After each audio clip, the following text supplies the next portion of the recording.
Well, now really, when we go back then to falling in love and say it's crazy, falling, you see, we don't say rising into love. There is in it the idea of the fall.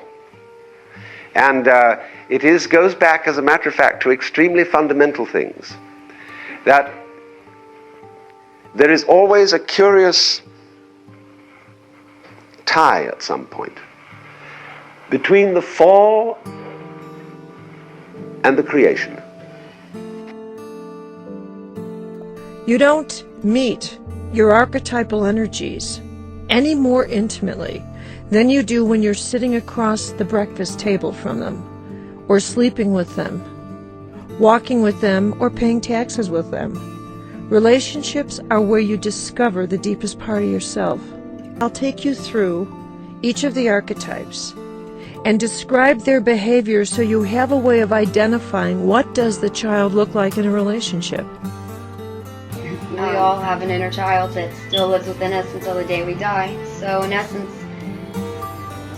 sometimes when we talk about the focus of children, which is very important because that's the beginning of even the inner child, it refers to adults. It also, because whether we acknowledge or validate the inner child within us as adults, at no matter what age we are, there's still that inner child still exists within us. How do you know when you are behaving as a child in a relationship, or when your partner is? Well, that's usually easy to see. How do you know when you're feeling like a victim? What would happen in your relationship if you suddenly realized, this is my victim, I gotta stop this? What if that light went on? Would you be able to handle that? Because sometimes what happens is when a light goes on, a door has to open, because you have totally changed the spiritual or the archetypal chemistry in a relationship. Taking this ghastly risk is the condition of there being life. You see, for all, life is an act of faith and an act of gamble. The moment you take a step, you do so on an act of faith, because you don't really know that the floor is not going to give under your feet. The moment you take a journey, what an act of faith.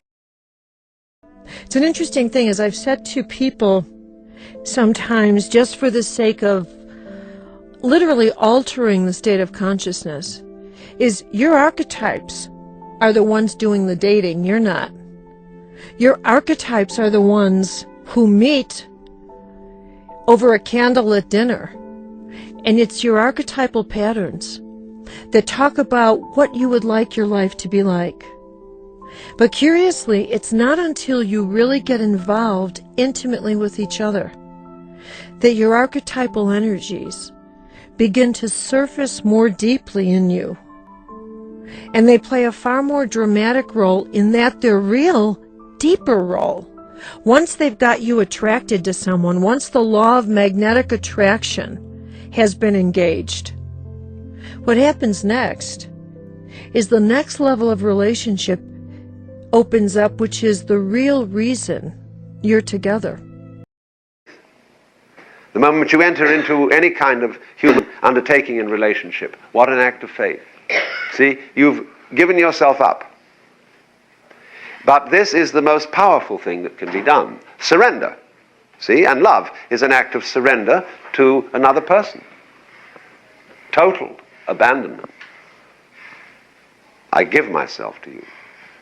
Take me. Do anything you like with me. See? So Our inner child affects our behavior or our reasoning or our thing about us, our personality, our respect levels, our appreciation, gratitude, I mean anything. Well, the unconscious aspect it all stems from status of our own inner child within, and if those needs and if not been met, they're attempting to be met. That's where there's like an egotistic, out of control protection mode will go on, will come about. Meaning this: Let's say that your archetype of the child is very attracted to your partner's archetype of a child because you love to play together. You have a ball together, you love sports, and you love the outdoor world, and he makes you feel like life is just fun, and he thinks you make him feel like the whole world is such a safe, playful place. And that's wonderful. But at some point, the part of your child that has a lot of fear, or the part of your child that needs to grow up, might meet the part of his child that needs to grow up. On the positive side, this is a wonderful opportunity for the two of you to say, we've got to walk down the yellow brick road to Oz and meet our adult. We've got to grow up. We've got to find our adult heart, our adult brain, and a little courage on our way to Oz. And yet, what's equally true in a relationship is that can be so intimidating to suddenly look at your partner and see a child sitting there when you thought you were with an adult. That's quite mad, because you see, it's letting things get out of control. All sensible people keep things in control. Watch it, watch it, watch it. Security, vigilance, watch it. Police, watch it. Guards, watch it. Who's going to watch the guards? What I tell people is, listen, if you can see your partner, see his or her archetypal pattern in operation, transcending the lovely person sitting across from you, you might be able to work through the normal challenges of life, realizing that what you are facing is a pattern and not a person, is a pattern trying to unfold in a person's conscious or unconscious mind, far more than it is a person in a difficult position with you.